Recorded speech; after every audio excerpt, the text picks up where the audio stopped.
I feel very presidential up here, which is, that's not good to say right now, I think. As, what? Doing the ding-dong. Okay, you've done the ding-dong. Okay, hello, kia ora. I'm hoping that this will be an interactive experience, so we'll see. Atamare, Tanakoto Katua, Ko Linda Jean, Knix, Toko Inua. I'm from the University of Canterbury, yay! Yay! Tanakoto Katua. Namihi Nui. Everybody in? Yes, okay. You are in for a treat, I think. I'm going to pull this up.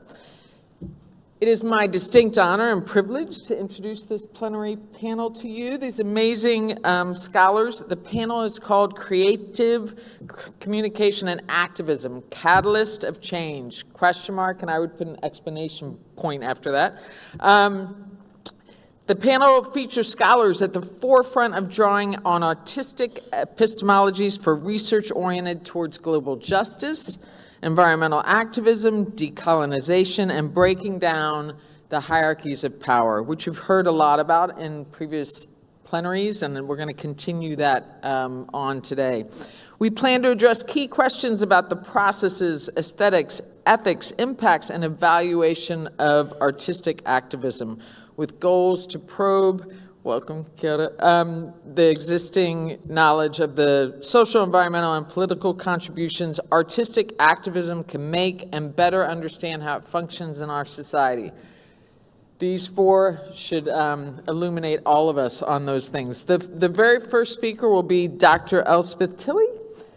She's a professor of creative communication at Massey University here in New Zealand, Aotearoa. Her transdisciplinary research creatively and critically explores art's influences on public discourse and cultural change. As a creative practice researcher, she's an award-winning playwright, specializing in works that address environmental and social justice crises. This includes being selected as an official playwright for Climate Change Theater Action 3 times and producing and directing 5 CCTA productions. Her short plays have been performed internationally around the world in so many different locations. Elspeth is the only playwright to have won the British Theatre Challenge International Short Play Competition 3 times, and she received the Playwrights Association of New Zealand Outstanding Achievement Award in 2018. As a critical researcher, Elspeth investigates the ethics and appropriateness of methodologies for implementing and evaluating artistic activism, including the impacts of colonialism, again, a thread that we've heard in other plenaries that I'm sure will be continued on this one, on how we understand artistic value. And I think there needs to be a much higher value on art in our societies, so I'm very much looking forward to that. She received the Royal Society's 2024 Charles Fleming Publishing Award for her current project, a book about the transformative art of Aotearoa. So welcome. I like that we're clapping in between. This is good. Mark Harvey. Mark comes from New Zealand, Ngātaro Kawa Ke Te Tanga, Ngātaro Hene Iwi, and Clan Keith, which I think is in Scotland, but I'm not sure. Okay. He's an artist and social researcher at the University of Auckland, focusing on social justice, ecology, the environment, and Mātauranga Māori. His art practices involve performance and social approaches, public participation, notions of activism, productive idiocy, I like that, video and curation. He has presented in a wide range of contexts, including the Venice Biennial, the Anti Festival, City Gallery here in New Zealand, Live Works in Sydney, the Physics Room in Christchurch, a long list.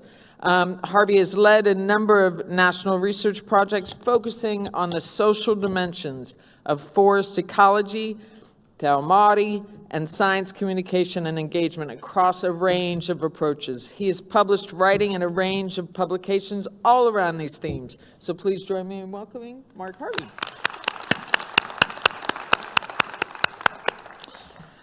Dr. Helen Pierce Oteni, we're very privileged to have you here. From Naipui, Ngāti Rā Ru Anui, Ngāti Rongo Mai, Wahine Kahungunu. She's an academic theater practitioner and registered psychologist. Since 1999, she's been a member of Tarako, which is it's a very important theater here in New Zealand, so I'm hoping that she's going to speak more about this. It's a Māori theater company that applies a range of techniques from Western and Māori performance paradigms in its work in mainstream professional theater and community arts collaborations around the country for social justice outcomes. Helen is a member of the Kupapa Māori Advisory Panel for the Family Violence Clearinghouse and the New Zealand Vietnam Veterans Association Executive. Fascinating. Helen's academic interests are in art-based research, historic trauma, Indigenous psychology, and therapeutic landscapes. Her published research combines Indigenous psychology with arts-based methodologies. Welcome. Namuhinui. Welcome, welcome. I lost my place. Her published research combines Indigenous psychology with arts-based methodologies to address historic trauma at both individual and societal levels. This year, she will be contributing to Tiaki, a multidisciplinary study on how communities support the well-being of Māori who have experienced imprisonment. So please join me in welcoming Helen. And last but certainly not least, Dr. Shindi Leo is a professor of communication and senior research fellow at the Institute of Advanced Studies, University of Macau. He is the co-author of a new book titled Effective Spaces, The Cultural Politics of Emotion in China. Liao's writings have appeared in Asian Studies Review, Third World Quarterly, Social Movement Studies, Position Asia Critique, and New Left Review, amongst many others. He's a member of Artistic Activism Research Collab, an international network of researchers interested in studying the field of creative activism. He is recently appointed as a visiting scholar at the Fairbanks Center at Harvard University. At Harvard, he will conduct a book project on gender as an archive of feelings and launch a research project tentatively titled, Can AI Feel? I would really like to know the answer to that. His previous book, The Politics of People, Protest Cultures in China, focuses on the cultural and creative aspects of protest and dissent in China, particularly highlighting dramatic forms of artistic performativity. Please join me in welcoming Dr. Liu. Thank you. You can see we have a wealth of knowledge here. There's been some rationale in terms of thinking about the order of our presenters, and we'd like to bookend our presentations with a little bit of theory, practice, and then theory at the end. That being said, there's going to be lots of overlap and lots of wonderful things throughout, but there's some rationale there. Please join me in welcoming first. We're going to have Dr. Elizabeth Tilley. Thank you.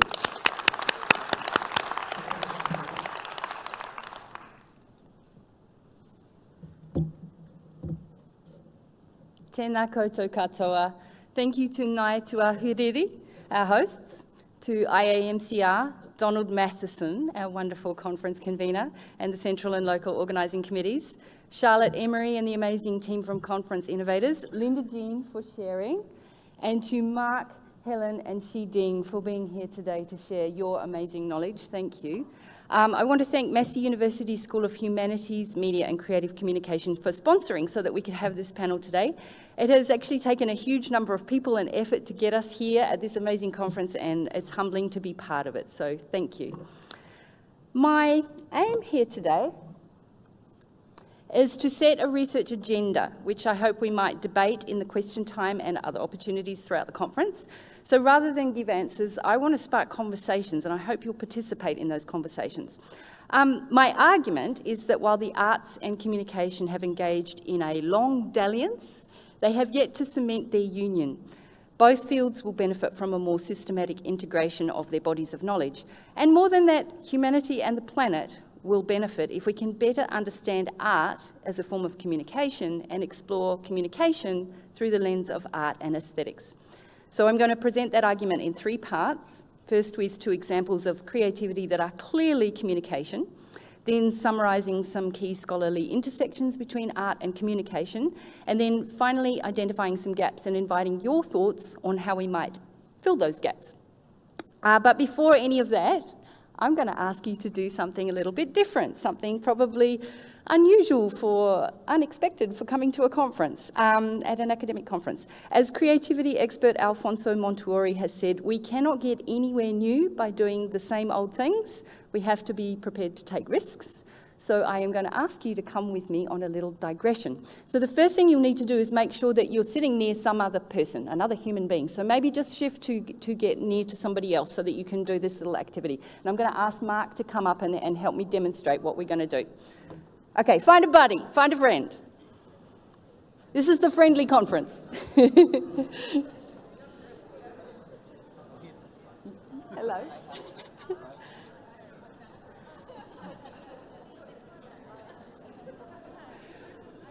Wonderful. Okay, so we're going to play number ping pong with the person next to us. It's really easy. There are only 3 numbers, 1, 2, and 3, or yi, san, and we're going to play them, bouncing them back and forth from one person to the other. So Mark and I will show you how. 1, 2, 3, 1, 2, 3, 1, 2. 3. Yeah? Okay, you give it a go. Give it a try. See how fast you can go.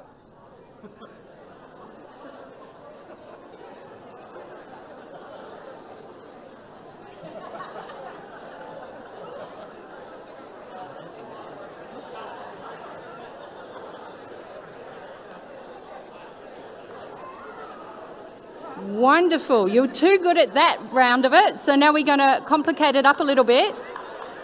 My kitten came in and stole number 1 and replaced it with the hand gesture as well. Row. So it's now row, 2, 3. Row, 2, 3. row, 2. 3. Okay, you try.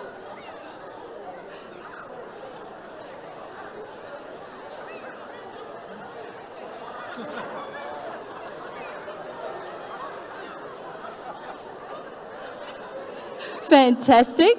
Now the donkey from Shrek came in and stole number 2. So it is now row, hee-haw, with nice big floppy donkey ears and a bray. And then 3. Row, hee-haw, 3.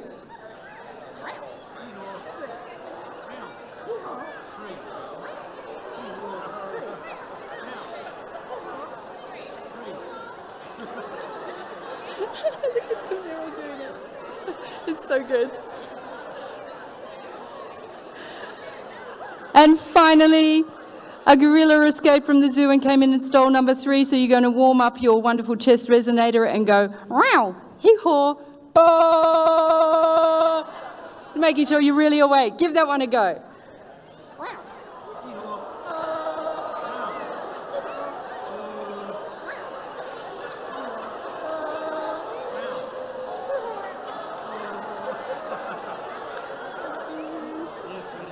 Awesome, thank you so much, Mark. Please give yourselves a big round of applause. You were all fantastic. And a huge thank you to Mark for helping me out with that. So I invited you to play a theatre game because theatre makers have always known that such games connect us emotionally and help us build community. In the past decade, neuroscientists have come along and validated this by measuring brainwave activity. When you play a game like the one that you just played, the regions of your brain associated with empathy and connection and openness light up. So you are both more receptive to other people and more receptive to novel ideas. If we valued multiple and diverse types of knowledge, we would already know that from centuries of oral, intuitive and experiential knowledge that theatre makers do know how theatre works, and we'd be able to accept that and not need neuroscientists to tick a box of scientific validity. But anyway, we have triangulation now, so that's not necessarily a bad thing. Maybe we need to use that triangulation as a means to an end because we need to better value and accept the methodologies that the arts bring to help us get unstuck, to enable different futures. Art communicates for a better world in more ways than one. And I'm going to give you 2 examples of that. So my first example is Climate Change Theatre Action, or CCTA. Launched in 2015, CCTA is a biennial worldwide festival of short plays about the climate crisis. So as Linda Jean was saying, I've participated since it began, 3 times as a playwright and 5 times as a producer. It's a very simple, low-cost model. 50 plays are commissioned, they're put in a Dropbox, and they're available free for performances globally during the festival. From schools to universities to libraries to people in the street to people even just doing readings in their living room, people all around the world use these plays to start conversations about the climate crisis. The authors contribute diverse perspectives from the Arctic to sub-Saharan Africa, and they emphasise both regional differences and cultural specificity and also the global nature of the problem. To date, CCTA has engaged more than 60,000 live audience members and many more than that in cyberspace. Participants and audiences have demonstrated measurable behaviour and attitude changes. For instance, in performances I've produced, 100% of the cast and crew altered their behaviours in 2017, while 87% of audience members made changes in 2019.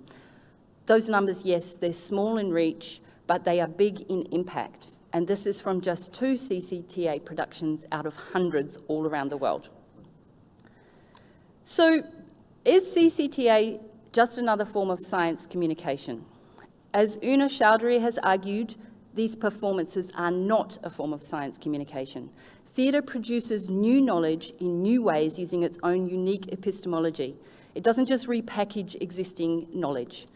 We need to have a dialogue between art, communication, and science as equal players, not just treat one as a subset or tool of the others. So, example number 2, Te Hā Tangata is an ongoing storytelling project by people who are housing deprived. It began in 2016 as a partnership between Massey University, Te Pū Aroha Compassion Soup Kitchen, and Kahununu Whānau Services, which is an iwi-based social services provider. The project supports people with lived experience to tell their stories in their own way, on their own terms. It's included 3 face-to-face storytelling sessions, a book, and an award-winning play that has been staged in Sydney, Florida, and toured high schools throughout Aotearoa. It also has had a visible impact on the housing policy of some of the politicians who have attended its sessions. Is it a form of communication? Yes. If we look at Likert scale evaluation from this project, based on exit surveys, 87% of people who answered question 1 have had their views changed, and 95% of people who answered question 2 intended to change other people's views.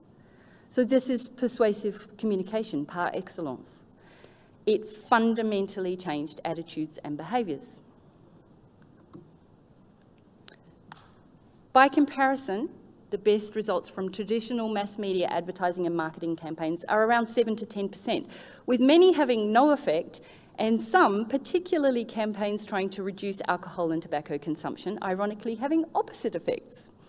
Show people a cigarette and they want to smoke more of them. So mass communication change effects are also typically short-lived, but we don't know whether artistic persuasion is more enduring because artists typically don't have the time or the money to do longitudinal research. But there's a research gap that is crying out to be filled by communication researchers working in partnership with artists. We should also consider whether attitude and behaviour change are the right ways to evaluate the arts. So in Te Hā Tangata, guided by Kahununu, we implemented 5 Māori values, which you can see here on screen. These kept us on track, and we also used them for ethic analysis of qualitative comments on exit surveys, such as the example comment you can see there.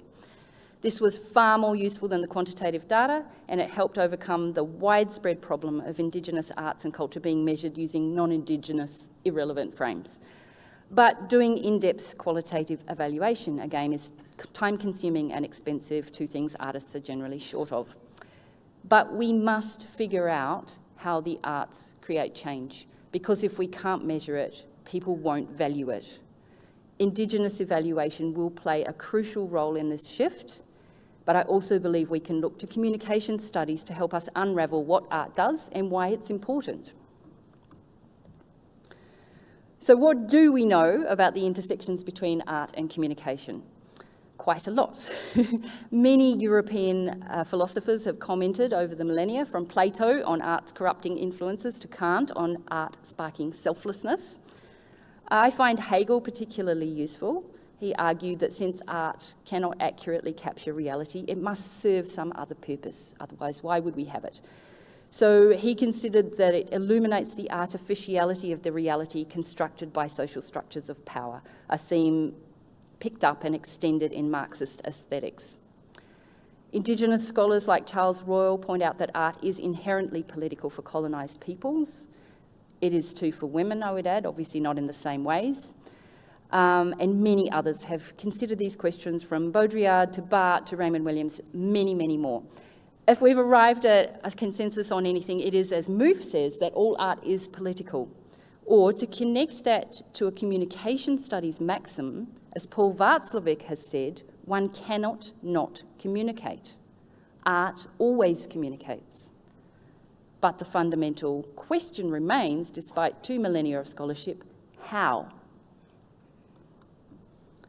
So my colleague, Dr. Nicholas Holm, and I waded into this fray last year, exploring the aesthetics of creative activism in a special journal issue. Nick was a gem to work with on that, by the way. He's here. Shout out to Nick, best colleague. We identified 6 key mechanisms by which art impacts the world. Most of them are pretty self-explanatory, you can see them up there, but I did just want to particularly point to imagination. Given we've been hearing these consistent mentions from our plenary speakers on Sunday and Monday of the need to build the future in our imaginations before we can bring that future into being. In similar vein, Mark Fisher, citing for good measure both Jamieson and Zizek, says that capitalism has so occupied the horizon of our thinking that it is easier to think about the end of the world than it is to think about the end of capitalism. Art is crucial, Fisher argues, because it helps us think beyond horizons, to imagine a world beyond capitalism. So while a 6-part typology is inevitably going to simplify, it helped us start a dialogue between communication theory and art. However, I think we have only scratched the surface in identifying mechanisms by which art communicates, and that there's a great deal more work to be done. And thinking about art as communication raises a lot of complications. First, ineffectiveness. Despite hyped up claims of art's world-saving power, we have yet to really see evidence, consistent evidence of art's ability to transform. Second, reification. Art might be damaged when analysed through a communication lens. As the Indigenous Australian artist Tracy Moffat has said, you kill a work when you say what it is. Related to this, Chantal Mouffe highlights art's role in housing the excess of meaning. Reducing everything to meaning-making risks undermining the way that art has a power through its opacity. When we see on social media people are locked into certainty, there's an answer, you're wrong, I'm right. Art is different. Art can give us a starting point in uncertainty, and that can be productive in short-circuiting dichotomies or the need to reach for a simplistic answer. So art can hold complexities and contradictions in creative tension. Fourth, using art does not guarantee critical or progressive impact. Politics can be liberatory or oppressive. Bourdieu notes that much art is inaccessible to ordinary people, but it is available to authoritarian regimes, and they do use it. There's another research gap crying out to be filled. What are the differences between a liberatory and an oppressive aesthetics? And finally, co-optation. From Gramsci to Adorno to Debord to Daniel Bell, the arguments are strong and frequent that art is captured by capitalism. But in my experience, the processes of co-optation are not instantaneous. CCTA is still going 10 years on as a community-driven, non-commercial, crowd-funded climate art mechanism with a global reach. Taha Tangata continues to give back to its participants as an ongoing weekly creative writing group. We just still don't fully understand why or how some artistic activism succeeds in making a difference and some doesn't. And we aren't yet using all of the available knowledge to help us figure that out. So, where to next? I've published recently, and I know Mark has too, on transdisciplinarity, which combines creative, artistic, scientific, embodied, communicative, Indigenous, citizen, and other knowledges in non-hierarchical ways to solve problems. It holds enormous potential, but many more collaborations and conversations will be necessary to scale it up effectively. We have some key questions to investigate. How can communication expertise, ethics, evaluation, participation enhance artistic activism? How can art theory enrich communication, teaching and research? Are communication programs adequately incorporating artistic approaches? And my personal favourite, how can we get a trained artist onto every single organisational communication team? And for now, as a platform for these conversations, I wonder, could we consider establishing an IAMCR section dedicated to art and communication? I've been an IAMCR member for 2 years, but I've yet to really find, although there are wonderful, wonderful presentations on activism and on filmmaking, I've yet to find the one place where those things all come together and we can kind of compare notes, as it were. So I wonder if a consolidated space for art and communication might foster some new insights.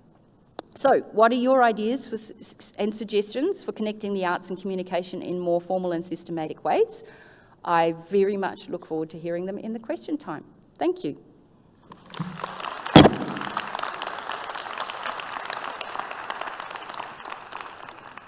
Lots of things to think about. Should I come up between each one? Mark? Mark Harvey. I'll do what you say. Talking about productive idiocy, which I think, Yeah. so I'm gonna, do you? I'm gonna use Yeah. this. Okay. Oh, yeah. Sorry. No, you can stand up. Oh, thanks. Oh.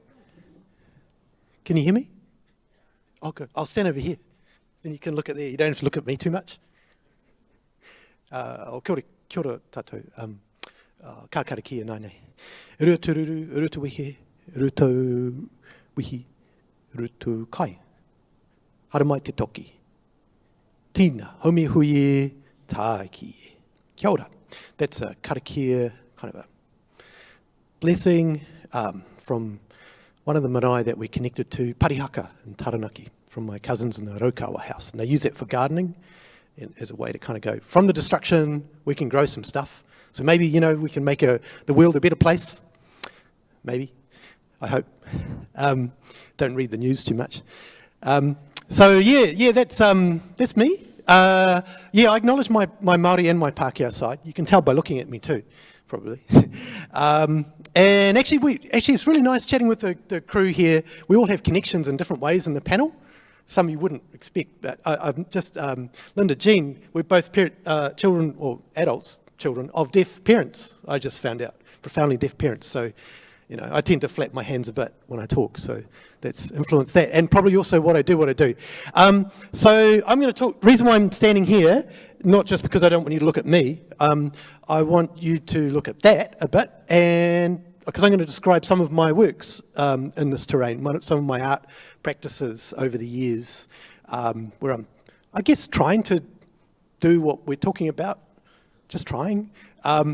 This particular one was a work called Productive Bodies, and you might recognise that if you're from this country. That's Parliament House. And in that particular work, we're all feeling the weight of Parliament. I'll talk more about productive bodies a little bit later, especially with the current government that we've got. Yeah. Anyway, that's another one. Elspeth, talked about climate change. And this is a work called Political Climate Wrestle, where I invited people to argue with me about politics and climate change and to wrestle with me.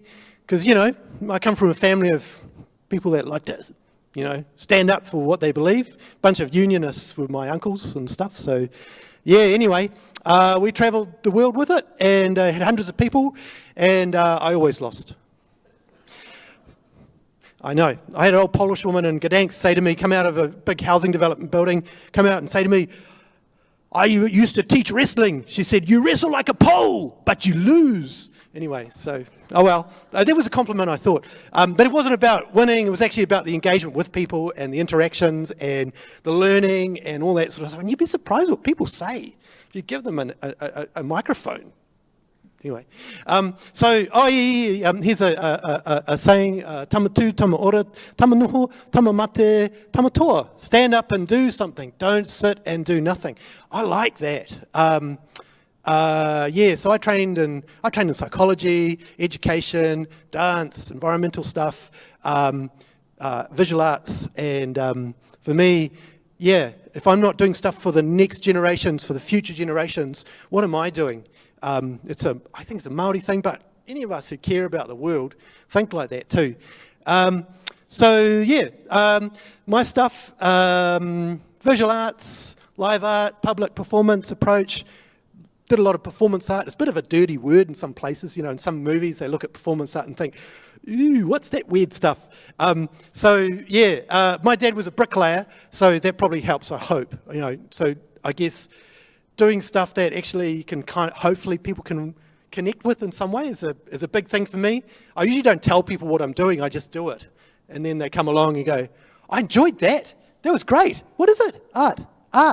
Oh, I'm not into that kind of art, but I love that. So to me it doesn't matter because it's about getting the stuff across. What Elspeth was talking about too, I think, getting that, connecting with people and art can do that in its various forms. It does do that. Definitely does it in Te Ao Māori, in the Māori world. Anyway, social-based, participatory, I aim for it to be empowering for people. I didn't want to beat people in the wrestling. It kind of would look wrong, right? Even had kids in there, imagine beating, no. Anyway, I even let my own kids beat me. Man, they're violent too, with me. Disarming people with kindness. I think that's a thing, eh? Some of the worst, the angriest, most grumpy, horrible people can sometimes let go of their stuff if you kind of side up with them and take time and listen to them and give them space. Not a space everywhere, but anyway. Humour, play, social justice, environmental justice. Also the context is very important for me. Whereabouts it is. What is the community that I'm working with? What do they want? What do they need? So it's not about me, it's about this place, I call it, here comes my art academia Pākehā side, which is also Māori, site situating, placemaking. Those are kind of buzzwords we use a lot, especially in PhD supervision. But they're useful. Also, artistic research, creative-based research, that it is the making that generates the knowledge. And as a maker, it's just like common sense. But for years now, we've had to justify it in institutions and academia. Some of you might be nodding and you might be familiar with that. So it's okay, you can do it too. And you don't have to justify it as much anymore. But just saying, this is where I'm coming from. And I make, sometimes I write. Okay. Productive idiocy. What the heck is that? I think I might have made the term up. I don't know, actually. My PhD, early this century.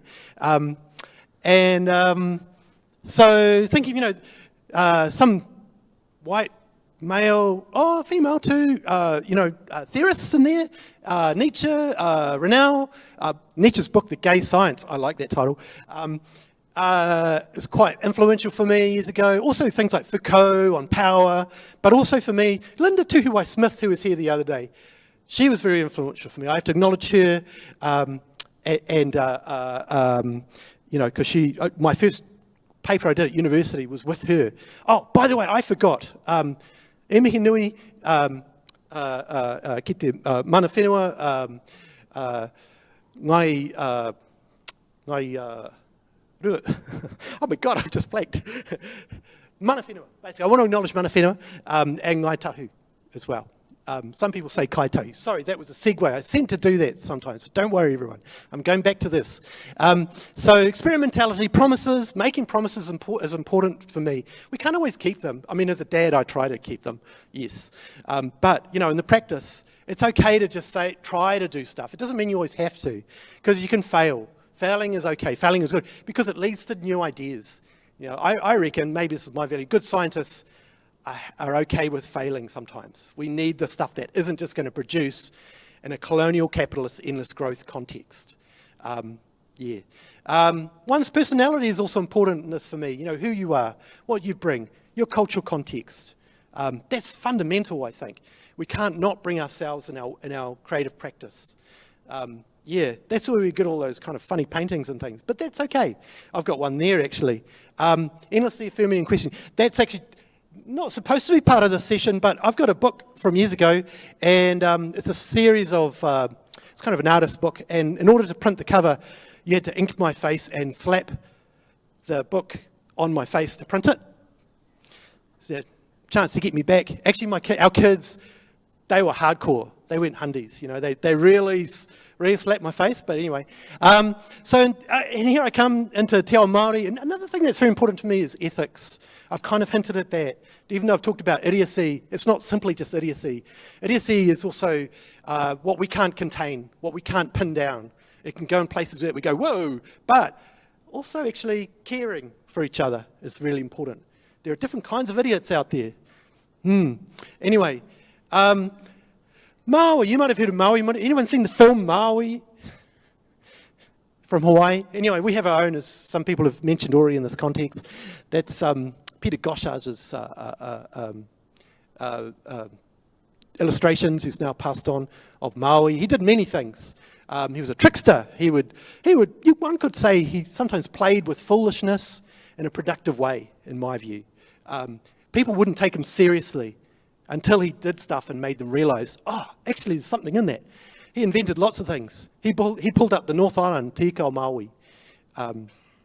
He invented rahui, which is not there. Basically putting a control on the environment to stop us doing stuff as a way of caring for places, you know, basically allowing for nature to heal itself. He caught the sun and had, you know, the reason why we have day and night is because of him. So these are pūraku. These are stories of origin. Some people call them myths. I don't like calling them myths. To me, that's a little bit condescending. So Elspeth mentioned some of these. For me, you know, manakitanga, hospitality, generosity, uplifting, the mana of others. I know the conference talks about manaki. It has, no offense to everyone, but it has a very limited definition, but it's actually much more. It's about uplifting the mana of others. Mana is integrity, status, spiritual being, amongst other things in a Te Ao Māori world. Whakahononga, relationships, connecting with others. In the Māori world, we're in the people business. We have to connect with each other. And we are in, you know, in performance practices. And that's where I come from. And I think as communicators, that's important. At whatever way we do it. Whakawhanaungatanga, building and working on those relationships. Don't give up on them. You don't just do something and just leave it with someone. You keep it going. Especially if you're working with a community, you know, if you come from a privileged position, which I acknowledge I do, even though I have Māori and deaf whakapapa and, you know, family ancestry. I'm an academic and all that, and I go into a community and it's like, who's that guy? Some people judge me by how I look at first, and then I talk and they go, oh yeah, okay. But, you know, that's really important. So kaitiakitanga, guardianship, custodianship, upholding the mana of things. Forests, things non-human. I mean, kaitiaki can mean caring for a lot of things. I nicked that tohu there from one of our kids' football teams, our Rokau football team. I just want to acknowledge them. So here's some works of mine, other works, productive bodies that I started with at the beginning of this, with a picture of people lying in front of Parliament, feeling the weight of Parliament in this country. There's a lot of weight in our Parliament at the moment. Oof, there's a lot. So this particular work was in 2012, and just at that time, the government decided, hey, let's lay off government servants. Let's cut the red tape. And every time it seems that you get a conservative government in this country, they do that. Not because of anything, but because, let's trim the fat. It's a whole Chicago school neoliberal kind of model, right? Less kind of state influence, all that right stuff. Tax cuts, especially for the well-off, especially for landlords, that's now. Anyway, we decided we'd do a project with Letting Space and City Gallery where we went around the government precinct and we would work with people who felt vulnerable in their employment positions. It wasn't just government servants, it was artists, it was academics, sometimes it was all sorts, but especially government servants. And as we were doing it, they were laying off government servants at that time. And so we would go around doing these acts that played on usefulness and uselessness. Why not, right? What is useful? What isn't? I don't know. Tell us. So we work with consensus-based decision-making with these groups of people. We spent a lot of time working stuff out, what they felt comfortable with too. And we ended up doing things like providing protective fields for people around the city, like that. That's a protective field, actually, did you know? And a wind shelter, because it was windy. And those were government servants in the middle. They happened to be the guys that work on design motorways in this country. So, yeah, woo. Anyway, but, hey, if you don't have conversations, if you don't talk with the people even that you don't agree with, where are you going to get, right? Even my racist uncle is quite as important to talk to sometimes. So we chatted and learned, lots of exchanging. Really important. The actions for me are a vehicle to the wider connections, like in that wrestling work. It's what else that happens on the sidelines that's really important. Yeah. Productive promises. That was here. Yeah. A year later. The city had lots of earthquakes, right? Yeah. Some of you do.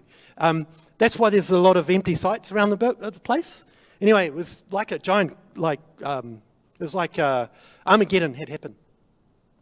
I just remember the name, sorry, tangenting, Ngai Tuarihi. The mana whenua. I forgot their name earlier, so I do apologise to them. Yeah, in case I get told off later by my auntie. Anyway, back to this. So, an area called New Brighton, which is a suburb out east. A lot of it was really destroyed by the earthquakes, but there was still a lot of community there. The government had decided to close down the local primary schools, brand new schools. It was since found that it was just an ideological thing. They didn't need to close them down. There was enough of a population. There was like 400, 500 kids at these schools. But they were going to close them down, no matter what. And the community had been protesting about that to try and stop it. It was since found later on, some years later, that the government was wrong to do that to that community and the trauma that it caused for the kids. Yeah, quite a bit actually. Anyway, we sat with the locals for a few days or so, and what do you want? What's going on for you? What's the story? What do you need from us? I come from comfortable Tamaki Makaurau, Auckland, and we don't have earthquakes like that. Not at all. We're quite happy. Anyway, they said, well, why doesn't someone go down around the streets and say thank you to people and just acknowledge them for all the effort they're doing and staying there and contributing back to the community. There are all sorts of people, from community gardeners to the library, local businesses. So we came up with the idea of doing a thank you protest. And we go up and down the street, we love New Brighton, all that kind of stuff. A thank you protest, it's not very cool, I suppose, but whatever, kea koi, up to us, up to you. We made signs and all sorts of things, and it's interesting, we had the local school children joining in. We didn't know that were in the situation they were in. So suddenly hundreds of kids just walked up to us and joined in with their teachers, unannounced. And so it went into like maybe 500-600 people every day going up and down New Brighton and around the school, chanting and chanting and chanting. We got a really good art review too on Talkback Radio. This old fella, he called them up and said, "That was the worst thing I've ever seen." And, New Brighton is a hellhole, he said. Well, I don't think so, actually. But anyway, for me, it was interesting because it got people like him actually starting to wonder and question, and maybe it didn't change anything, but, hey, it got the attention of the local community. In that earlier work, productive bodies I talked about, we had the unions coming up to us and saying thank you for drawing attention to what's going on. So art in that sense, I believe, these are examples for me, I propose, can actually do stuff for communities and be fun. And, you can have a good laugh in the process sometimes. I've never seen so many humorous memes until this government's come, by the way, the Conservative government we've got. It's okay if you don't agree with me, by the way. This is another one. Where I live, Titirangi in Tuanui Tirua. That's one of the correct names for it, or Hikurangi. It's colonially called the Waitakere Ranges, which is actually incorrect. It's interesting, another example of a Māori term that's been brought on by colonisers. And they think, that's the right name. And they usually call it Waitakere too. They even say it wrong. Anyway, that's just a bugbear I've got. So here, there's lots of weeds around the forest line. You know, for us in this country, we talk about weeds because we have a lot of endemic species that just grow here. And they're really threatened by invasive species. Not all species that come from overseas are invasive, so don't worry, okay? Camellias are okay. Roses are okay. But in this case, this is an Australian wattle. No offence, my Australian cousins. Yeah, one of my great-great-great-grandfather came from Australia. Just saying that, just put that out there. Well, we decided we'd do a weed vigilante tour for this art project. It was a climate change project. And as climate change is happening, more and more weeds are growing in certain areas. Some of the natives can't handle the environment. And so these wattles, they're amazing. They're a super tree. They can grow anywhere in our up north.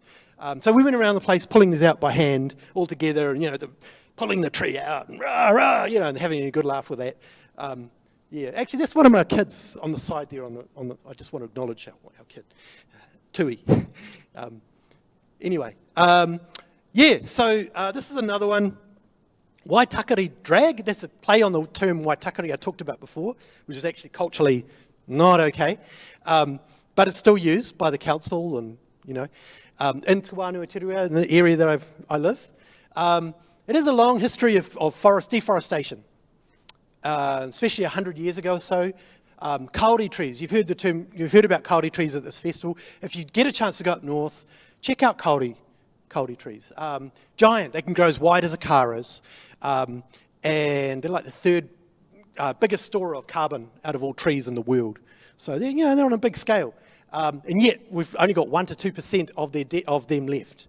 And there are developers who are thinking it's okay to chop them down to put houses through the forest, still on private land. And there's a real tussle. There will be, and there is, with this current government and the previous two governments. There was, especially the last Conservative government. Anyway, 100 years ago, you'd often see a sight of kauri being dragged through the forest by pack horses and whatnot. And one of my own ancestors was involved with some of that. We come from all sorts here. Anyway, I engaged with some protests around saving kauri trees from developers, and we've got people up the trees and things like that. That wasn't my art project per se, but I was very influenced by that. We partnered with the local mana whenua, the local iwi, Te Kaura Āmaki and others, but especially them, who are the designated iwi. And we, I dragged this log through 12 kilometres through the forest and through the hills. What the hell's going on? My uncle asked me. Anyway, so for me it was kind of just like a way of attempting to get attention to the issue without banging people on the head with it. This guy walking around this, people would stuff in their cars a lot, or not, call out from their house. What are you doing? What are you doing? And I'd talk about it with them. Oh yeah, and just thinking about the local kauri. The one down the road got chopped down. Oh yeah, yep. Anyway, so and it's interesting because the local social media is usually really anti-conservationist. But in this case, they were like, hey, this guy was doing this. Far out. It actually was doing what I was hoping it was doing with people who are not into saving kauri trees. So they were like, yeah, just thinking about what's going on at the moment with our loss of trees. And they actually do feel it too. A lot of people live there. Most people live there because they love the forest. And so, sometimes if your art can appeal to people in a way to get to the level of where they are, then I'm nearly there. Hope I'm not too over time. This one's called We Can Shift the World Together, done in Poiniki, Wellington. And I had thousands of people at the Performance Arcade Festival. I would try and persuade them to help me move this container. And very heavy container. I don't think it actually moved at all, but we tried. 1, 2, heave! It was the action of getting it together and doing it and believing that we could do it. Sometimes you don't have to do it to do it, I think. Yeah. This one, you might think 1970s drama class, those of you who, like me, old enough to remember that stuff. Ooh. Kikurangi problem solver. Kikurangi is one word for blue. This is also at the same festival a year later. I do a whole lot of things, but I had this big, I was dressed in blue, you can't tell. These are my skinny legs there, by the way, in the front. And, sometimes after a while of stuff, we would I'd get people to join me in this giant jellyfish. We'd walk around, right? But what we were doing the whole time is we were chatting. You can tell I like to chat. And we were talking about, brainstorming about what we can do to make things better. But it was always coming back to, like when people write a letter to council and complain, a lot of that kind of stuff. Because at the time the council was closing some of its libraries. And so there was a lot of talking about that. And civic pride stuff, and it was interesting. It was just an experiment. So working with kind of strangers, but I'd talk them through it and guide them through it the whole time. And a useful place, because sometimes I had people who completely disagreed, and that's an interesting one. It's always a challenge. How do you manage that, and how do you make sure everyone's safe? That no one's being put down by anyone. No kicking, punching, scratching, biting, that kind of thing. That's a bit of a sample of stuff. I do a range of other things, and thank you for bearing with me. You might want to take a stretch or something in a second, just to keep going. The others will be better than me, I assure you. He pai ake i te kore, a little is better than none. It's a whakatauki, a saying. We can only do dropping pennies in a bucket, but that makes a difference, I think. If we try to do stuff at small scales, if we can't do anything else. I mean, it's not that we're necessarily going to fix everything, but if we can help to drum up the exchange, conversation outside of social media, then maybe art can help in this, I believe. Yeah, please donate. No, I'm just joking. Kia ora.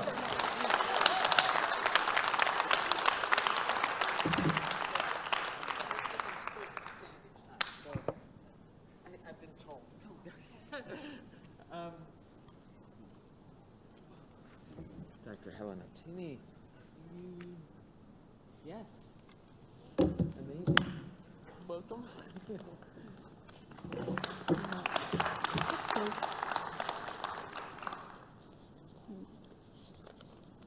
Right. Sorry, Mark, a few trees died in the making of this presentation. And I kept 5 pages, but it's 1.5 spacing, and I apologise. The other thing too, I want to apologise to you all, is I'm actually going to pretty much stick to reading, because if I look around the room and I happen to stare at somebody, I'll get lost in your eyes, sort of like this. Or I might improvise and go way off script, and then I don't know what's going to happen. And so I apologise if I end up looking down here a lot. I didn't know I was going to do this, but apparently I'm going to do a little bit of performance art. I'm actually going to greet you in my language and see what happens on the screen. And I'm not going to tell you what it is, because according to Elspeth, I'll kill it. So yeah, let's see how we go, eh? E ngā manu repo, e ngā manu tai, e ngā manu tini, ko karamuia nei, e ngā reo o te waha o tāne, tēnei te mihi nui ki a koutou katoa. E ngā mana whenua, e ngā manu o te haukainga, e tika ana te mihi ki o koutou, mō koutou e pōwhiri mai, e manaki mai i a mātou, ngā manu, ko riri mai nei e ngā hau e whā. How are we going? Ooh. I'm sorry, did my language break the screen? E te manu taupua. Linda Jean. No. Oh, yeah, this is how we go. E te manu taupua. Wee, tō... No? Tō mihi. Kei te pai. Actually, we can go back. I'm actually going to say thank you. Tēnā koe hua. Mō tō mahi, tō kōrero, hei whakawāte tēnei ara mō mātou I tēnei rangi. Tēnā koe. Oh, te pēnei. Yes. It's the one thing I remember from Blue's Clues. And to our amazing mechanists, our technicians, thank you. Remember, if I do this, like black, go black, black out, loud music, okay? And canned applause. It's green button A. Okay, kia ora, got this. Thank you so much. Hi there, my name is Helen, and my bones lie in the far north. My mother, her people also hail from Te Matawa Maui, which is Hawke's Bay, and my father's tribes are also in Taranaki. I live and work in Wellington as a psychologist, a theatre practitioner, and a member of Māori theatre company Te Rākau. It is a pleasure to be invited here to share with you a little of our story and the way that we work. Te Rākau was co-founded in 1989 by my partner, Jim Moriarty, and actually a few of his mates. Its full name is Te Rākau Hua o Te Waltapu, the blossoming fruit tree of our sacred grove. Te Rākau Theatre operates at the intersection of toi, it's a word for the arts, and haura, well-being. Our productions emerge from a creative environment that prioritises Māori language, customs and aspirations in order to present theatre works that promote decolonisation, social justice, belonging and well-being for all New Zealanders. I must state here that we are not the first ever Māori theatre company, we're not the only Māori theatre company, we're not the preeminent Māori theatre company, and nor will we ever lay claim to being the definitive voice of Māori theatre. But we are very hardworking, we are dedicated to our vision and our mission, and we do get around. If you hear me say ding, I'm actually trying to say that in my mind, but it's like a listening post when you go ding, and that means, oh, turn the page, so then that's when I do this, ding. Okay.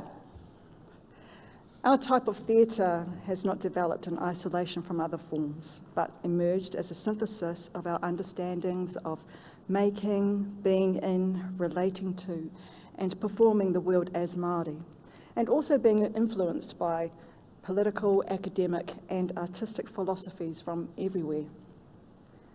At the same time, we recognise that those artistic practices that resonated with us and drew us to the theatre were imported to Aotearoa at a time when the values, beliefs, assumptions were of a colonial mindset, and that was at the forefront of our institutions at the time. Early New Zealand theatre makers, ethnographers and writers appropriated Māori narratives and created Māori characters that were exotic, noble, savage, or all three. Māori voices were silenced and our performances compressed to fit within a false ideal of a united and harmonious nation. We participated in welcoming parties for foreign dignitaries, performed our part in a burgeoning tourism industry, and contributed to a homegrown music scene characterised by show bands, jocularity, beautiful harmonies, and the Māori strum. It goes like this, jinka-jink. If you ever hear that, that's a Māori strum. As constraining as these roles were, they did, however, allow us to use the tools of entertainment to be visible and to express our difference, our survival, and our defiance. So here I am sharing a few photos of family members taking part in various performances in the decades leading up to and including the Māori Renaissance. The Māori Renaissance is a term that's sort of given to a time in the 1970s and 80s when a young, energised Māori political nous mobilised in collective protest to disrupt the tidy narrative of a fair and equitable New Zealand that up till then we had been at great pains to project to the world and to ourselves.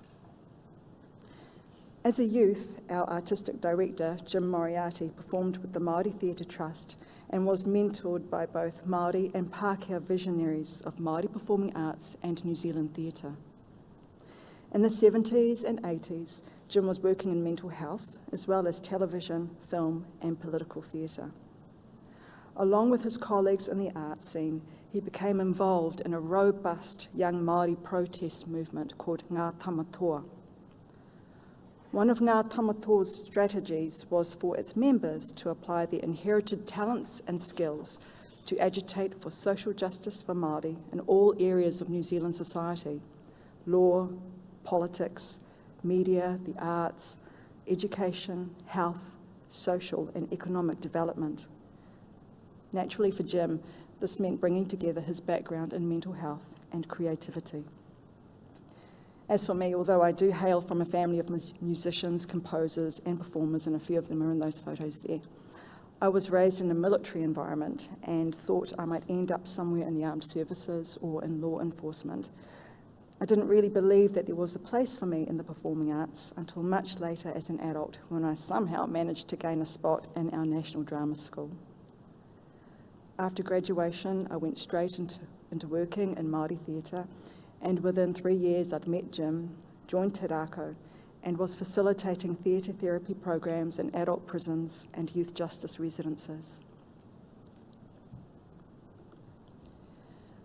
While Jim and I have travelled different pathways towards Te Rākau, both of us have a keen memory of our childhoods in our respective home territories, and can clearly remember the speeches, the songs, the dances of our old people on our meeting grounds, in our carved houses, and in our communal dining rooms. And so we conjure up these spirits. Using our rituals of welcome and invocation, we invite our ancestors into the theatre studio to commune with us and to guide our work, whether we are devising, training the ensemble, staging a public performance, or having a team meeting and sharing food. The liminal in-between space of theatre easily lends itself to our spiritual and social practices, which we express in our version of a framework called Theatre Marae. Theatre Marae is a bicultural and holistic knowledge base that brings together the complementary sacred rituals and communal processes of the theatre and the marae complex. Theatre Marae encompasses professional theatre, contemporary and traditional Māori performing arts, applied theatre, so theatre and education, community theatre, drama therapy, social justice theatre, and Māori understandings of relating, of perceiving, and of being and doing in the world. Theatre Marae provides us with a guide to connecting with one another in the creative sweet spot, a place of emergent potential where past, present, future commune, where creativity and well-being merge. In rehearsal and on stage, it is a liminal territory for dialogue between treaty partners, especially between young New Zealanders of diverse backgrounds who have a heck of a job in front of them.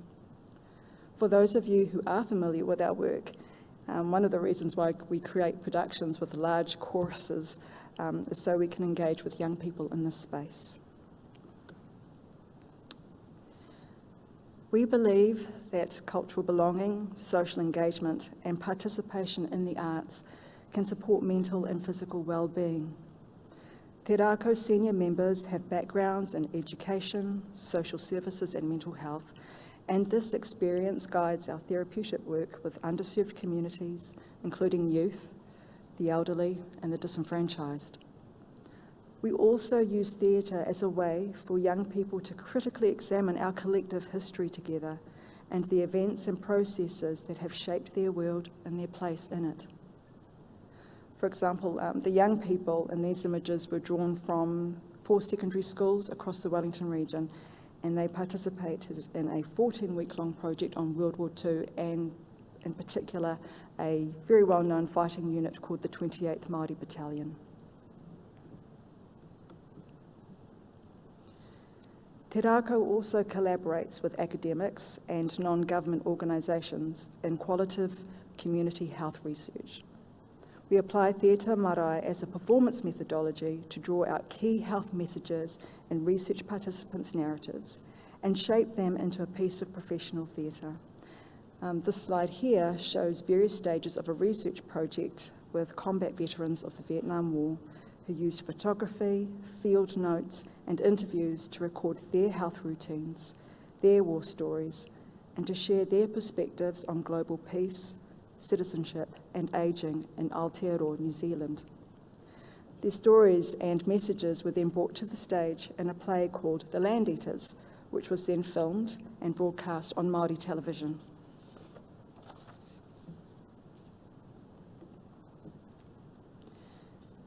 As our primary healthcare services struggle to provide adequate support to people in distress, there is a growing recognition of and interest in the untapped potential of communities of care, creativity, and the arts to enhance therapeutic outcomes for both individual and collective well-being.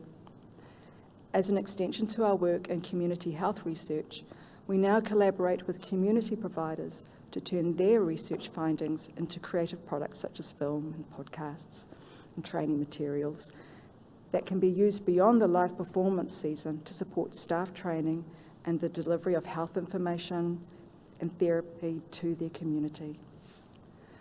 Doing this increases the life and reach of a research project. It minimises the cost associated with touring a large-scale stage production and empowers the health provider to use the material in the best way to match the needs of the people they serve. And this slide here shows a still from a filmed production called The Swing, which studied how ancient Māori knowledge held in our creation stories might be used to help survivors of childhood sexual abuse. Since then, we have been working with an addiction service to enhance the education program for people addicted to electronic gaming machines. And we are also currently contributing to a study on the long-term health outcomes of Māori who have experienced incarceration.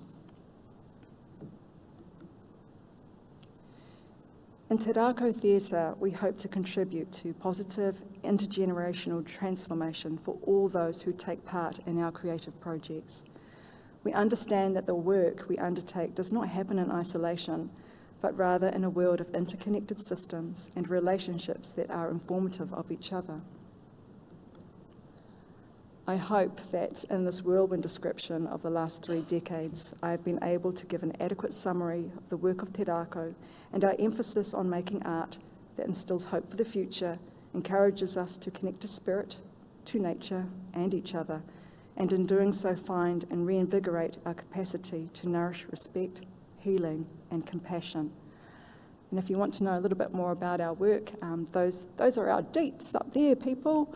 We'd love to hear from you. Otherwise, you can actually talk to a couple of I've got my cheerleading squad down here. Thank you so much for coming to support me, my whānau.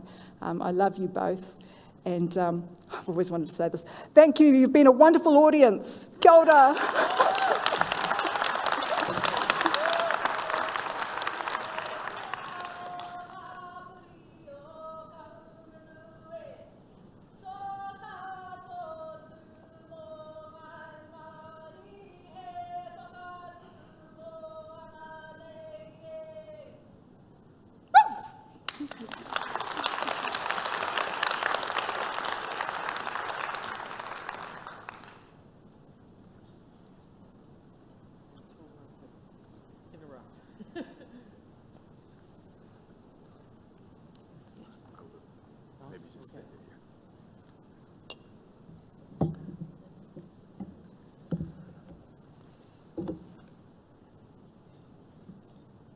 Hello, good morning. Can you hear me? Good morning, everyone. Thanks for coming in this windy morning. I also want to thank the conference organizer for your hospitality and generosity.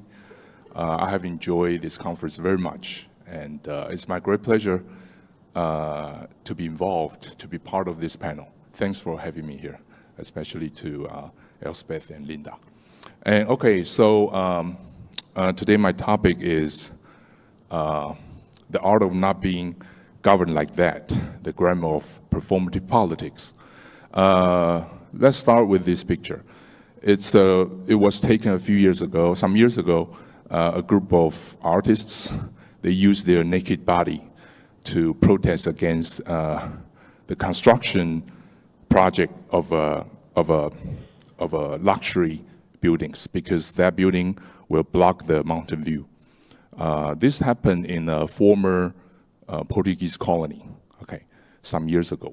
So I want to use this picture to start my presentation today, to highlight the importance of the body, the importance of visual images in making claims, okay, in protesting, in activism.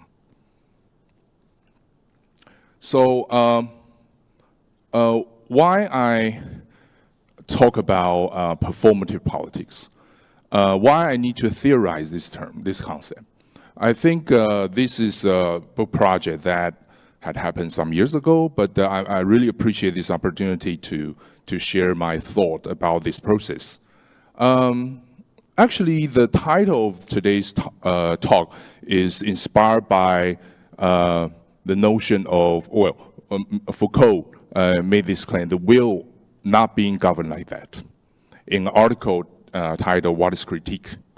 So this notion implies that there is a desire to resist, there's a desire to say no to existing forms of governmentality.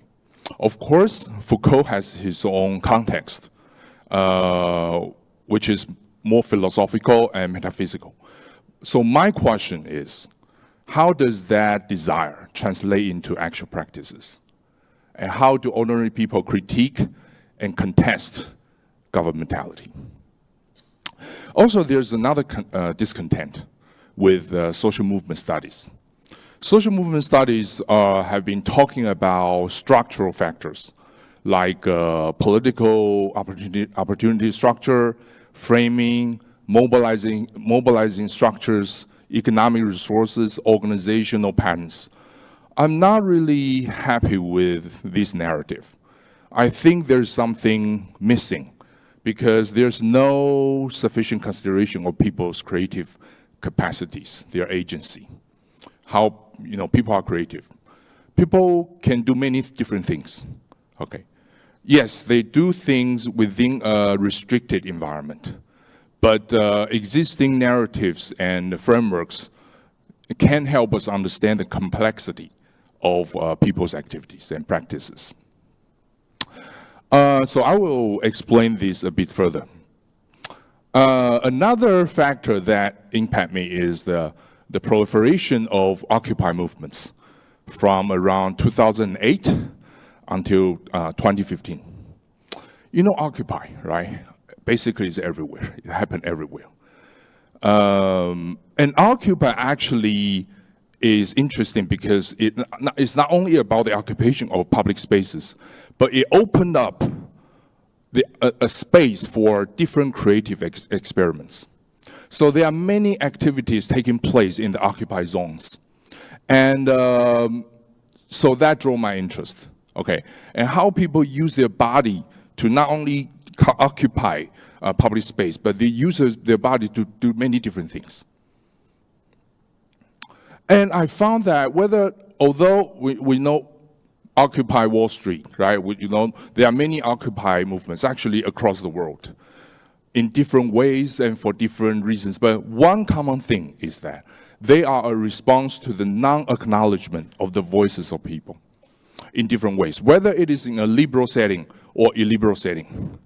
They actually represent a response, a no to existing forms of governmentality. Because our voices are not heard, okay? We need to make our voices heard. We need to make our grievances heard. We need to make our grievances appear to elicit state intervention, okay, to be heard by the state. Okay, so that's why in this book, The Politics of People, I try to describe different creative practices, situations, and experiments. Well, of course, the book was originally conceived to describe what has happened in China since 1989. However, I realized, I found that my ambition is actually to go beyond China. I want to use China as a starting point to think about and to explain the more general logic of performative politics and to help explain most parts of the world rather than just China. So, based on this context, I think the main issue is the struggle over sensory experience, the struggle over our eyes, our ears, our bodies.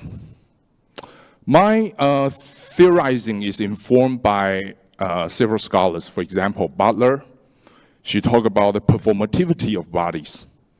Jacques Rancière, he said that politics is an aesthetic affair because it's about what is seen and what can be said about it.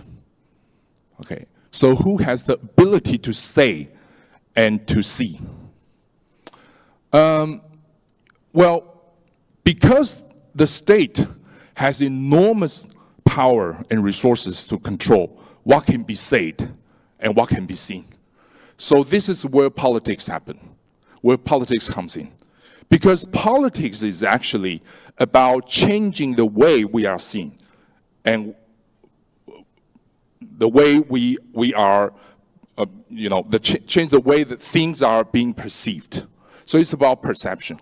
It's about our bodily sensory experience, how we feel.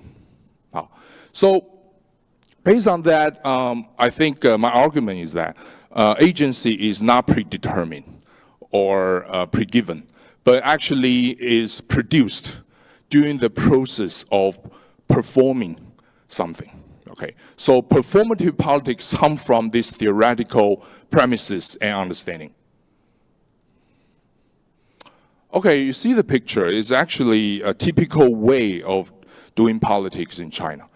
It's not a political statement. It's a way to sign your, to sign on a huge banner or white paper to express your discontent, to express your grievances in a kind of indirect and polite way. So what I'm saying is this is expressive action. This is a kind of performative politics. Performative politics is contextual, is situational. So in this case, you can see how people perform their politics. But in America, in Japan, in Africa, there are different ways to perform their politics. Okay, but anyway, what I'm saying is that in many parts of the world, especially in authoritarian regimes, the main purpose is to get the attention of government. I think this is the political logic of most parts of the world. They are not seeking self-autonomy. They are not seeking absolute, sovereignty, but they are seeking the attention of authorities because they want to get their voices heard by the state. But how to get their voices heard? That's the question. And that's a political question. And because the state in these places is the de facto, maybe the only de facto sources of political representation, okay, the state grants the citizenship rights to the people. The state has made many political promises to the people. So the point is how to make the state to live up to its promises. How to make the state, to press the state to fulfill its promises. That's the political question. Especially when you keep petitioning, when you use a normal, conventional way to ask for help, but ultimately it failed, then performative politics will happen. This is the condition of performative politics. So I pay attention to claim making as embodied, symbolic, and special practices. You can see on the left, divest. I saw it at Harvard University on the ground because the campus was blocked. But when I walked, I saw someone, print this word on the floor, on the paved way, and divest. It's about Palestinian and Israel issue. On the right, you see Black Lives Matter. They use some colors, some paintings on the street, right, to highlight their demands. So what I want to highlight is number one is the body. Just now, our panelists mentioned about productive bodies. I completely agree with this notion because our bodies are always productive. Our bodies is probably the only weapon we have to make claims. In some situations, when you are resourceless, we don't have any support, then people will use their bodies to make claims, to produce their visibility. Especially when they stage dramatic bodily actions. Later, I will show you some examples. Another is a symbol. Okay. People will draw from popular culture and everyday life, from their traditional culture, to turn these symbols into something else, to use these symbols to make their agenda, to make their voices heard, okay, to make meaning. And space, the body can create space, and people can use online space and physical space to make claims. So I just want to give you a picture of how I conceive and how I theorize performative politics, basically through these lines: the body, the symbol, and space. So let me define what is performative politics.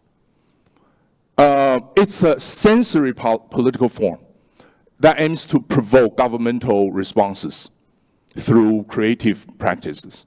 And its function is to reshape what can be seen and what can be heard to whom, to relocate the appearance of grievances. So it works to create a theatrical stage, like here, create a stage for people to see what is happening. And that's why you can see performative politics relies very much on spectacles, on visual images, because it's an easier way to attract public attention and to provoke emotional resonance. So theoretically, you can say performative politics reshapes the boundary between invisible and visible, recognizable and unrecognizable.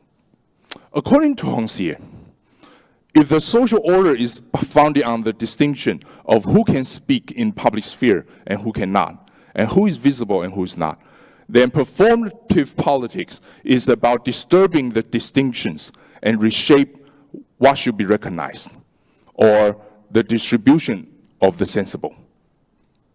I will focus on this concept later. So why does creativity matter to performative politics? Because creativity always makes something new, always creates something uncertain, undecided, unexpected, unusual. And usually this kind of unexpected will draw people's attention, will arouse people's emotions. It will surprise people, it will shock or even frighten the state to respond.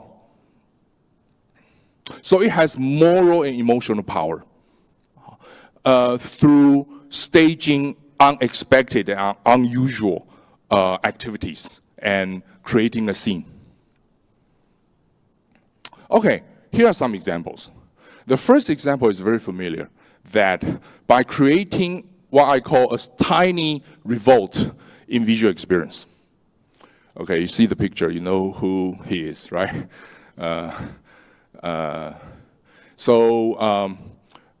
We call that figurative form of performativity. You use satire, you use parody, you use contrast to make fun of everything serious. Okay, you draw from these symbols and popular culture to make fun, to criticize in a playful way the politicians. And usually this kind of performative politics happen in a less liberal setting, because in these settings, it's not easy to make political statement directly. So you need to find a creative way, indirect way to express your discontent. Okay. So it's more subtle, and it's more symbolic. The second type of performative politics, actually I present many examples in my book, but today, because of time, I will only select a few which are more appealing to the audience, is the creative use of objects, daily objects. Our everyday life has many objects, bottled water, balloons, chairs, models of human body, or this one. People call that a dwarf hat. which was used in Poland some years ago when they protest against the communist regime. They use this dove head, which is an object, to symbolize their anger, to symbolize their emotion toward the regime. So there are many examples. Another kind of performative politics, which is very contextual, is the use of state or traditional symbols and turn them into performative resources. You can see the picture. Maybe you can recognize. On the left, left and right are previous national leaders of China. So when these people protest against Japan, okay, they carry the portraits of national leaders to justify their claims, to legitimize their claims. It's a way to protect themselves, because when you raise national leaders, words and pictures, it's safe. But actually you are making a claim. So it's very tricky. It's very subtle.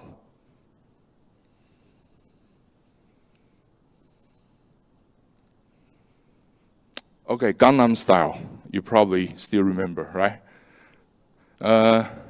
This group of migrant workers, they dance Gangnam Style to make claims about their wages, because the company, the subcontractor, didn't pay their salary. So they use this safe way, playful, dance to express their discontent. It's safe. You are dancing, right? You are not really challenging the government, but actually you make people see and notice your agenda or your demands. So usually this kind of what I call body and state. The body is, as I say, is productive, politically productive. You can use the body in many different ways to address the state, especially in authoritarian settings. Because your body can create eye-catching scenes, like typically occupying a square or lie down on rail tracks, or in some other cases, walking collectively rather than demonstrating. Because demonstration is overtly political, right? But if we walk collectively, it's take a walk, right? It's not really a problem. So, but actually it is implicitly political. Or wearing masks, kneeling down, naked protest, threaten with death, use funeral symbols, or hold unproved mournings to create unusual visual effects. Here's an example. Homosexual communities, they stage their street performance on the street by taking wedding photos together to draw the attention of bystanders and the media about homosexual marriage. It's a creative use of body. There are some other studies also trying to theorize performative politics, like Fabricant identifies various forms of actions enacted by right-wing groups, including seizing government buildings, and Ziv's study of Israeli queer group demonstrate how activism is performed through subversive practices, and also carnivals. People will use, dancing or these kind of carnivalistic forms to make claims. For example, this picture is about a group of Maori men. They use traditional dance and body gesture to highlight their claims. Okay, so let me try to summarize the traits of performative politics. Number one, it's about the production of space. We call this space space of appearance. As I say, you need to appear, you need to make your grievances visible, to be seen. So appearance is a political question. How to make your body appear, how to make your grievances appear is a political question. It's a political strategy. It's also a strategic question. So they create performative politics, enable people, resourceful people to open up a space of appearance from within the state control spaces to make claims. Later, I will show you the connection. And second is contingent, because performative politics is always contextual. Its resources and strategies and tactics depend on the context where it happened. So as I say, in liberal settings, there are different resources and there are different abilities and restrictions. So you can't always do the same thing in different places. It really depends on what is handy, what is available, okay, to you. And especially in the face of censorship and repression, performative politics is risky, is short-lived and precarious, right? Because it's hard to sustain. And as you can see, Gangnam Style or whatever I just show you, it tends to be very unstable. I mean, in terms of its sustainability, you need to keep it. You need to keep your protest vision, but at the same time, you have to protect yourself. So the images I capture actually will disappear anytime. Okay, to conclude, well, there are a lot of things, but I think we can have more conversations. So what exactly contributes to performative politics? Actually, I already mentioned, but I want to highlight it again, that it's not just about the surface. It's not just about what we have seen. It has a deeper root, which is the crisis of political representation.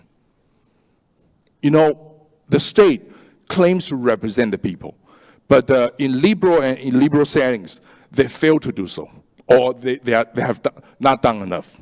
And that's why we have performative politics. Liberal states, illiberal states, they make their promises, but they just can't live up to them. So performative politics is based on this concern for legitimacy, right?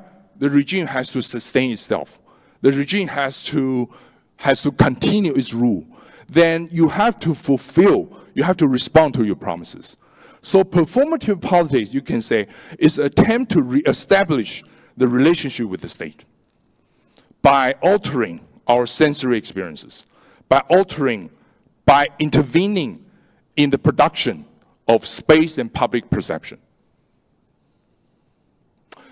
And well, based on this, people have the desire to make their grievances visible and recognized by state power. And also another factor is the growing importance of media spectacles. And governance, political rule is increasingly rely on the allocation of images, popular feelings, etc., etc. So that's why performative politics has its market, has its resources. Okay, finally, let me try to very briefly show you the function of the function of performative politics. My title is The Art of Not Being Governed Like That. So how does it operate? Number one, you can see we have state-imposed sensible order. And performative politics is not opposed to it. It actually relies on it. It actually uses the resources of the order. But it tries to redistribute or recirculate the sensible, which includes visibility, audibility, sayability, and perception. They are not opposed against each other. Sometimes they rely on each other. So it's more symbiotic, it's more interdependent, it's more mutually penetrating. It's not as that opposed as we thought. in many cases. And number two, it's about production of space. Everybody live in state-controlled spaces, even in a liberal country. So in these state-controlled spaces, you need to create something different, which we call the space of appearance. You always have to appear, because we are always invisible. Our claims are invisible. Our bodies are invisible. So you have to increase the visibility of your claims and your bodies. That's why we need to produce a space.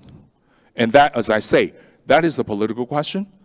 That is also a strategic question, also a theoretical question. So my attempt is to try to theorize this process and these dynamics. It's not sufficient, I know, because I still have jet lag. And I think we will have more conversations later. Thank you so much.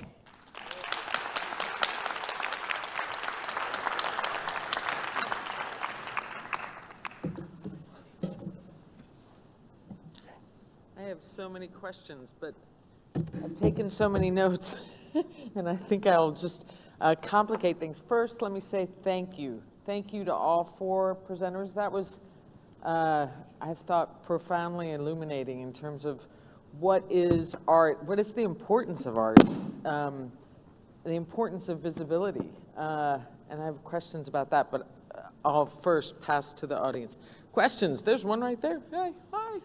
Well, oh, yeah. Hello, thank you very much for that. My name is Panayota, I come from the UK, Birmingham City University. I have a question about the Maori Theatre Company organization. That was really fascinating. Thank you very much for this really illuminating presentation of the company and its purpose and how it serves communities. As a non-Maori speaker, I was wondering, because we know that, as you say, there are lots of theatre companies trying to serve communities through therapy, through promoting well-being and good health.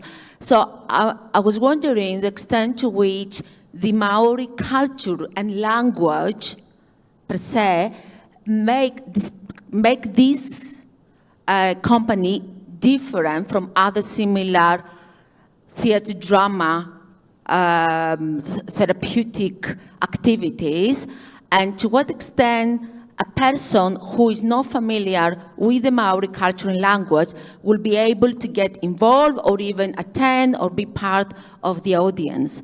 So because as a non-Maori person, I was wondering whether it will be engaging for me as well. Thank you.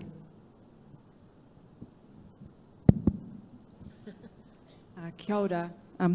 Sorry, is this kia ora, tēnā koe. Thank you very much for your question. There are a lot of things that I didn't reveal in my talk because time constraints, but also because a lot of our work that we do does actually come from a Māori philosophical base. And yes, you're right, there is a lot of Māori language in that, and it's actually about the sound resonating, the sounds of our language, how they drop and connect to us viscerally. A big part of the work that we do is actually the process of making the theatre, and so what we do is we also teach the language as well, parts of the language for those who are working in our team, in our projects. We also, at the end of our of every show that we do a thing called matapaki, which is a type of meeting and discussion, a forum where we can discuss the work, and sometimes we might translate some of the work, and then sometimes there are some words, there are some statements in the Māori language that will leave as is. So, there are some messages that are just for those speakers of Māori language. There are a lot of non-Māori speakers of Te Reo Māori, which we're really excited by. And if anything, we want people to come to our shows and hear the language, hear it connecting in some way through their bodies to their souls, and for them to go, oh, I'm going to go on my Māori language journey. I want to speak that language. And there are increasingly many people who are not Māori, our treaty partners who are actually doing that. And I love it. You know, Māori language is a taonga, it's a treasure. And unlike other treasures, for it to be protected and kept safe, it actually needs people speaking it. We need a critical mass of reo speakers, and there's not enough of us. So I hope that we actually use the theatre as a way to draw people into our world. There'll be some things that are hidden, and there'll be some, but I'm hoping that there's a lot of, through the language and the performance, that there's a lot of welcoming and embracing as well.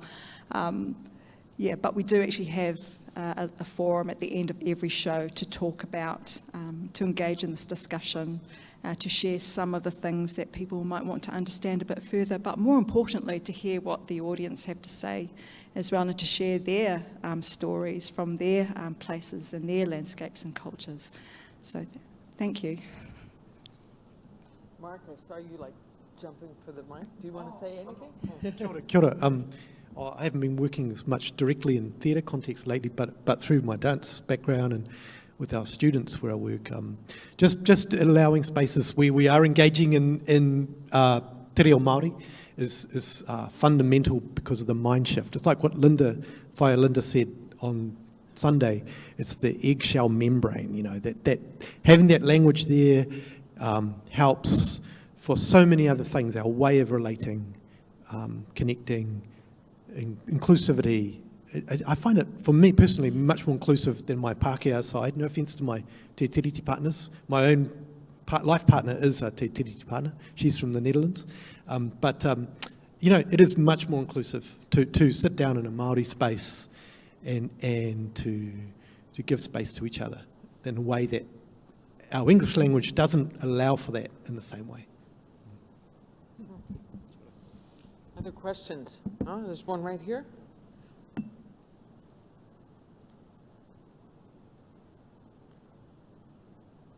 Okay. Next over there. I see you. Not yet, but in a minute. Hello. Thank you very much for your fabulous presentations. My name is Rachel. I'm a master's student here at UC. I was curious in terms of studying art from a communications perspective, as has been discussed. There's kind of this question of what is art, which I think is very intuitive and instinctual when you're thinking about it. But in an academic context, there is this huge emphasis on definitions and justification and everything. So I was curious about your perspectives on how do you tackle that question from a academic and specifically communications perspective to justify, yes, this is art that I am looking at and researching. Yes. Elspeth, what is art? Better philosophers than me have spent millennia trying to debate what is art. I think there's a tradition of artistic methodologies that I inherited through coming through theatre training, and a lot of it is not written down, but you learn it passed on from teacher to teacher. So that's how I know that I'm inside that artistic tradition, because I'm either starting from a basis of the things that I've inherited. I can trace 3 degrees of separation to Keith Johnson. So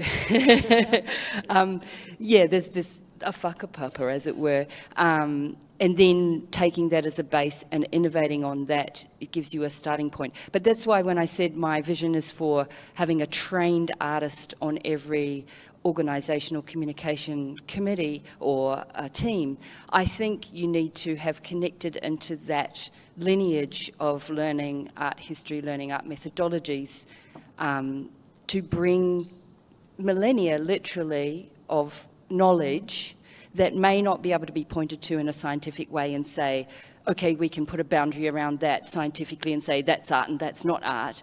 But we have that inherited tradition of knowledge about artistic practices and what works and what doesn't work.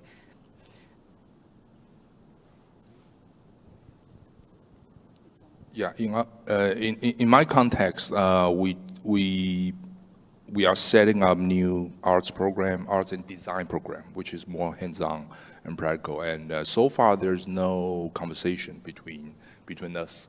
But I look forward to that. But I think it's a good sign that people are now paying more attention to artwork and artistic abilities to communicate. And so it depends on how we make use of that, how we reach out to these people and facilitate a kind of exchange and conversation as you described, that kind of exchange. Really cross boundary, really go beyond ourselves to engage each other. I think that's a big challenge in my context.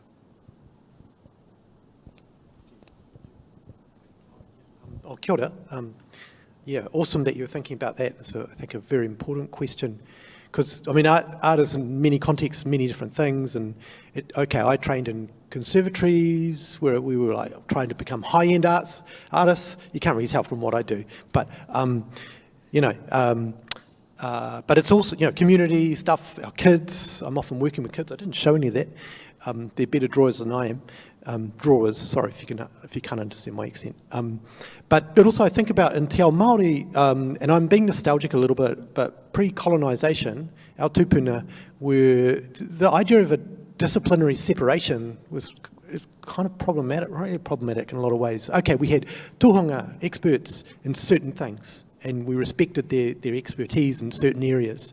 But art was never really, in a lot of ways, not separate from everything else. It's interwoven with everything, and it still is. When we're engaging in Māori contexts, and so I think that's important. It's like, to me, like I think of the koru or the fern, and it's kind of, for me, it's like part of that spine of that. It helps to connect everything. It's the membrane. Yeah, that's it. That's it. Oh yeah. All good? Cool. Yep. Cool. There's a question over there. Thank you. I'm Colette Snowden from University of South Australia, and I'm bringing to this my research on the history of the public relations activities of the women's suffrage movement, and particularly the work of Muriel Matters, who went from Adelaide to London. She was an actress and elocutionist and became one of the travelling performers promoting women's suffrage. But what happened to the women also seems to happen to other creative activists, and that is there's a counter resistance movement by people in power. And I think we've seen this a lot in relation to the Occupy movement in particular, where there's increased surveillance, there's more police power. It's actually much harder now than it has ever been for people to do creative protests, because every time it succeeds, there's a counter movement to suppress it. And so my question is, how do you deal with that? How do you contend with that? The way that the media will frame creative protest not as creative but as attention-seeking, or that rather than being productive idiots, they're just idiots. And rather than occupying spaces, the spaces then become spaces of exclusion. So how do you then counter that? Such an important question. Yeah. I think there's a distinction between art as a tool within protest and art that is creating alternative spaces for voices to be heard.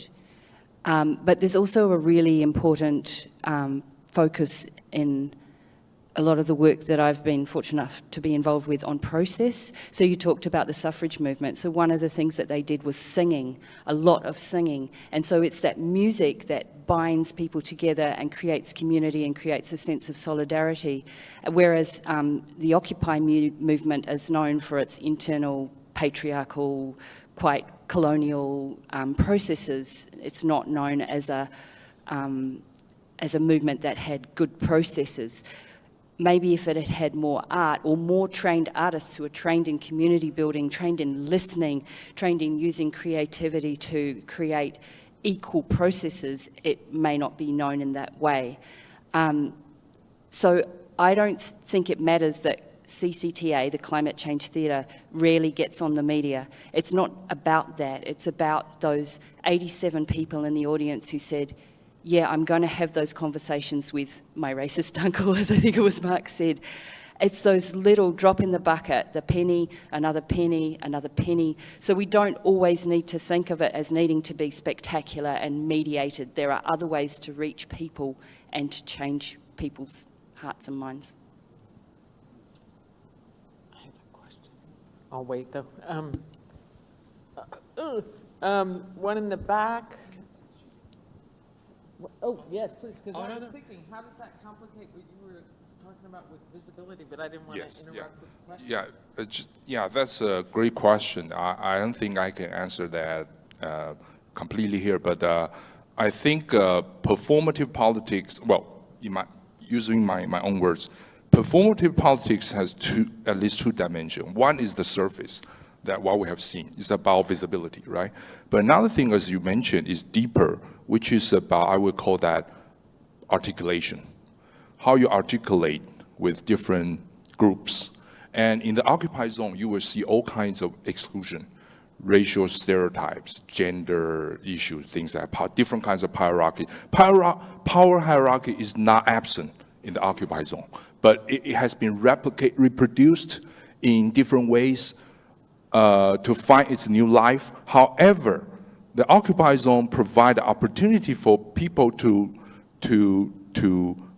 experiment, to create new ways of living, things like that. But that question cannot overshadow the question of articulation, because articulation is really about what's your agenda and how you align with whom, and to what extent your agenda is progressive, and relation with the state, relation with others, vertically and horizontally, how you deal with cultural differences, how you deal with gender and other issues, things like that.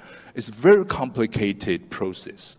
It's a dynamic process, but it's a messy and sometimes very problematic process. But I appreciate you bring out that, allowing me to explain more about what I mean by performative politics. It's not simply about visibility. It's also about how you articulate with others. Thank you. Thank you. Okay. Turning. There was a question over here. Tēnā koutou katoa, ko mō tō kōrero today. I work with a group at the University of Auckland where we use creative writing, so ethnographic fiction, autoethnography, as, I guess, our form of activism to try to disrupt traditional discourses about things. And I just wondered what your thoughts were about the space of writing as a form of art that can do some of this kind of work.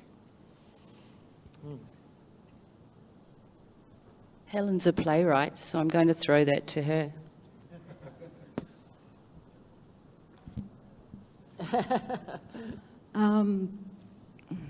Yeah, if I think about our word, taonga, for those of us who aren't from New Zealand, taonga is a word that means treasure. And so we often talk about our language, ko te reo he taonga. Language is a treasure. But taonga also has another meaning, which is tool. So, ko te reo he taonga, language is a tool. And with tools, we make, we build, we replicate, we strengthen, we reinforce, and we destroy things. We build up, we diminish others. I'm a bit of a nerd for writing, I really love it. And I think there's so much that I do think about the words that aren't said, the spaces in between the dialogue, those silences, there's language, there's kōrero, well, talk happening in there. I think that there's so much that can be conveyed in the written word and in the spoken word, in the sung word, the danced word. But it's also a dangerous place to be as well. And it's often why, it's actually sort of up till now why I've been very loath to publish my plays, because once they're published, they're stuck, they're concretized, they're solid, that's it. Not allowed to revise them, you know. Whereas for me, plays are for playing. They're there to be on the stage and to be alive and for people to interpret them and to do different things with them. So while I've been really interested in seeing my work being published and seeing all the font and the cover and all the pictures and stuff, I also freak out a bit because as a writer, traditionally I feel very, very comfortable with being in the background, being backstage, hearing the words, hearing the dance, and not being on stage as the actor. But actually there is a vulnerability and a nakedness that comes with your words being out there. And I found that especially so since I've been published. Yeah, this is just my own, just personal thinking around the written word. I do work with people where part of the process is actually learning how to write, like learning how to spell and to actually write, because their literacy has, they've had some issues in school, they've had some trauma actually in education. And so the last thing they want to be near is a whiteboard, a blackboard, or a piece of paper and a pen. And so using the process of writing and recording their story is also about therapy as well, making contact with that trauma, and through that also make contact with healing as well. So that's what I do with my writing in terms of, I suppose, creative activism. I hope it's using it as a healing, as a place for healing, as a tool for healing. Yeah, I'm starting to go, see, I told you I'm now lost in your eyes, and this is what happens. So, kia ora, thank you. I'm just going to pass this along. Yeah, I want to follow up on Helen's remarks about self-healing. I want to mention a scholar, Guo Bingyang. I'm not sure is he here at UPenn.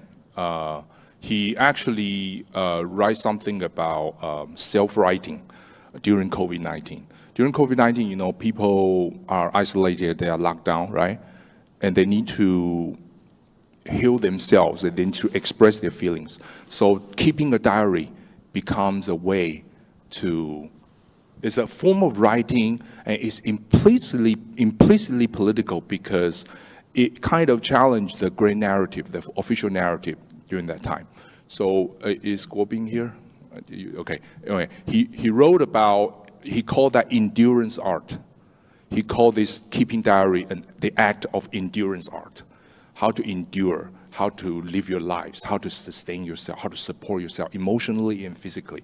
I think that's a good match with Helen's notion of self-writing and as a way to heal, right, during traumatic times.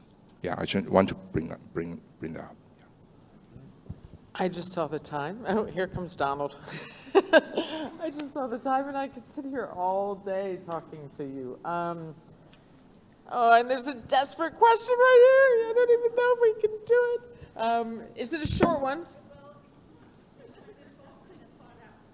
Sorry? It relates to how words can change hearts and minds and increase justice and unity.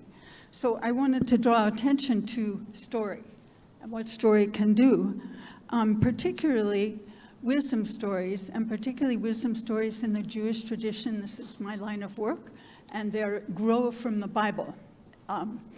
And they're not scientific either, the way this performative art is not scientific, but changes behavior and values. So first of all, these wisdom stories are really interesting because they have a special form of pedagogy. They're trying to teach people how to, not to follow a rule that's only followed in one way, but how to follow a standard of truth that can be applied in numerous ways.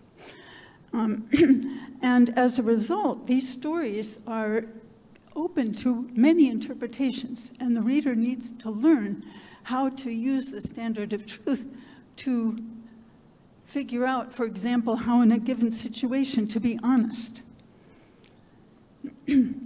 So they're open to many interpretations, and they also have a special view of a path to truth.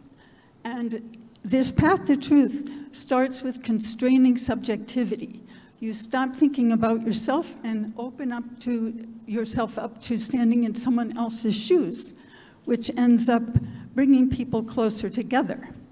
The next step in the approach to truth is training your judgment about how to apply the standards. After that, once you've got the idea, you have to act on it. You see all this in the wisdom story.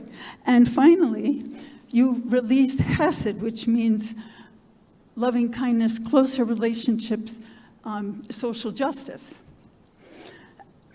So in summary, I think that story can change hearts and minds and lead to justice and social unity in important ways. And I also want to single out the Jewish wisdom stories because they have some very interesting special characteristics that I'm researching on. So let's not leave out words and story. I think that's Thank you. Yep, I think that's a perfect way to end. Let's never forget words and stories. So I'm going to corner all four of you to talk further because I have so many further questions, but I know that everybody is super excited to eat, I think. So please join me in thanking this wonderful panel. Oh, look. I'm sorry, just two tiny housekeeping things. One is, if you haven't yet visited the Flow 34 room, which is Beeley number 1, you go out these doors, it's the on that side. Many of those works of art or documentary pieces, a range of genres, are engaging with issues that were talked about here. So please sit down in Flow 34. They're on a loop. I think there's more, 15 or even more artworks there. Secondly, on your app, a number of people were asking and hadn't yet found this. There's some discounts and various tourism opportunities for after the conference. If you go to general information, then you'll see discounts for yourselves. Thank you. Sorry to keep you from lunch.